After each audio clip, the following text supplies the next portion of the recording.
हां, good morning पोरांनो. पहा, आज आपण सुरू करत आहे स्वाध्याय क्रमांक 2.3. ठीक आहे. त्याच्यातलं पहिलं गणित असं आहे, हे तुम्हाला शिकवलेले आहेत दोन्ही गणितं, त्याच्यामुळे मी थोडं पटापट सांगणार. पहा, पहिला प्रश्न म्हणते -1 याला जर 100 वेळा गुणलं, मल्टिप्लाय केलं तर उत्तर किती? तर पहा, -1 गुणिला 100 तर 100 एक 100. आणि जिथं बी वजान अधिक दोन वेगवेगळे चिन्ह असतात गुणाकारामध्ये, ऋण आणि धन. ठीक आहे. धन म्हणजे ज्याला कोणतंच चिन्ह नाही ते ऑटोमॅटिक धन असते. ठीक आहे. ज्याच्यात वजाचं चिन्ह असलं ते ऋण असते, म्हणजेच वजा असते. तर इथं वजा आणि अधिक म्हणून वजा. इथं तुम्हाला नियम सांगितले पहा, हे नियम लक्षात ठेवा. वजा गुणिला अधिक असलं तर वजा येते, अधिक गुणिला वजा असलं तरी उत्तर वजा येते, अधिक गुणिला अधिकच असलं तर उत्तर अधिक येते, वजा गुणिला वजा असलं तर उत्तर अधिक येते. ठीक आहे. प्रश्न दुसरा प्रश्न काय म्हणते? एक मोच्याची जोडी, एका जोडीत किती मोचे असतात? 2. मग 2 मोचे केवढ्याला? 2 टोपीच्या किमतीत. 2 मोचे 2 टोपीच्या किमतीत. मग 5 मोच्याच्या जोड्या आहेत केवढ्याला? 1250 रुपयाला. मग आपल्याला काय करायचं आहे? आपल्याला प्रश्न विचारलेला हा आहे की 2 मोच्याच्या जोडी किती रुपयाच्या? ठीक आहे. आणि 4 टोप्या किती रुपयाच्या? 4 टोप्या म्हणजेच 2 टोपीच्या जोड्या आहे का नाही? एका मोज्याच्या जोडीत 2 टोप्या येतात, तर 2 मोच्याच्या जोडीत किती येतील? 4 टोप्या येतील. बरोबर आहे. मग तसंच सोडवणार आपण. एका मोच्याच्या जोडीची किंमत किती? आता तुम्हाला सांगितलेलं आहे की जर अनेक संख्येवरून एक संख्या काढायची असेल तर भागाकार करावा लागतो. तर हे बघा, 5 मोच्याच्या जोडी 1250ला, म्हणून आपल्याला एका मोच्याची जोडी काढायची. तर एका मोच्याच्या जोडीची किंमत 1250 भागिले 5. याला सोडवलं 250 उत्तर येते. हे तुम्हाला येते. बरोबर आहे. भागाकार येते तुम्हाला. एक मोच्याची जोडी 250 रुपयाला, तर 2 मोच्याच्या जोड्या म्हणून 250 गुणिला 2 म्हणजे 500 रुपयाला. बरोबर आहे. आणि एक मोच्याच्या जोडीत 2 टोप्या येतात, मग 4 टोप्या कधी येतील? 2 मोच्याच्या जोडीत आहे का नाही? म्हणजे 500 हे 500, 2 गुणिला 250, तर 500 आणि 500 किती होतात? हे 500 आणि हे 500 किती झाले? 1000. म्हणजे आपलं उत्तर किती आहे? 1000. 4 टोप्या कितीला? 500ला. 2 मोच्याच्या जोड्या कितीला? 500ला. 500 आणि 500 1000. हा झाला आपला प्रश्न क्रमांक 2. ठीक आहे. आता पुढं पहा, प्रश्न तिसरा. प्रश्न क्रमांक 3.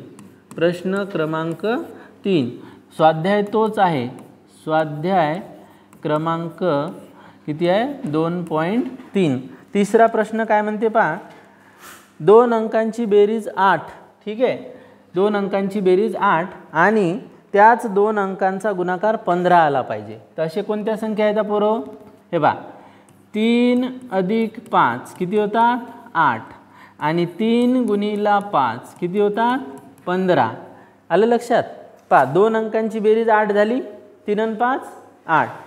त्याच 2 अंकांचा गुणाकार 15 झाला. 3 5 15. आता आपल्याला प्रश्न काय विचारला पहा, तर 3 आणि 5 हे जे 2 अंक आहेत त्यांच्या उभय पक्षांची बेरीज. उभय पक्ष कसे असतात? उभय पक्ष म्हणजे रेसिप्रोकल. उभय पक्ष म्हणजे काय? रेसिप्रोकल. कसं लिहायचं? 3चा उभय पक्ष. उभय पक्ष म्हणजे पोरं हो रेसिप्रोकल. उभय पक्ष म्हणजे काय? रेसिप्रोकल. तर 3चा उभय पक्ष म्हणजे उलट. उभय पक्ष म्हणजे काय? उलट. 3चा उभय पक्ष म्हणजे उलट. उभय पक्ष म्हणजे उलट. हां, 3च्या उलट काय असते? 1/3 असते. बरोबर. तसंच 8 नाही 5. 3 आणि 5. 5चा उभय पक्ष. 5चा उभय पक्ष म्हणजेच उलट. हां, उभय पक्ष म्हणजे उलट. तर 5चा उलट असते 1/5. बरोबर. या दोघांची बेरीज किती होते सांगा म्हणते. तर इकडे बघा, 1/3 अधिक 1/5. याचं उत्तर काढताना हे आता वरच्या संख्येला अंश म्हणतात. काय म्हणतात? अंश. आणि खालच्या संख्येला काय म्हणतात? छेद. ठीक आहे. तर अंश आणि छेद म्हणजे उभय पक्ष जेव्हा असतात म्हणजे फ्रॅक्शन असते. फ्रॅक्शनला काय म्हणतो आपण मराठीत? अपूर्णांक काय म्हणतो अपूर्णांक. तर अपूर्णांक जर सोडायचा असेल तर छेद समान पाहिजेत. समान कसे करतात, या 5ने याला पूर्ण गुणायचं. हे बा 5 1 5 म्हणजे 1 गुणिला 5, ही आडवी रेष जशाला तशी.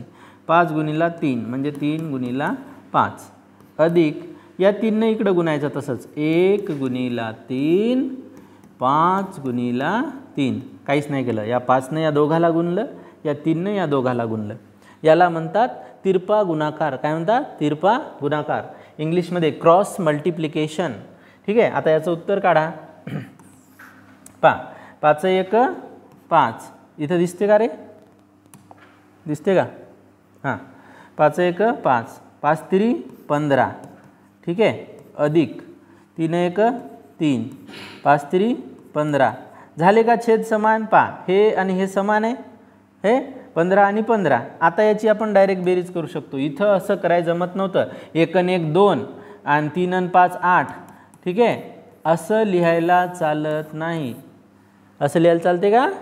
नाही. ठीक आहे. छेद समान पाहिजे तेव्हाच बेरीज होते. 5 आणि 3 8 आणि याची बेरीज नसतात करत. जे खालचे छेद असतात ना याची बेरीज नाहीत करत.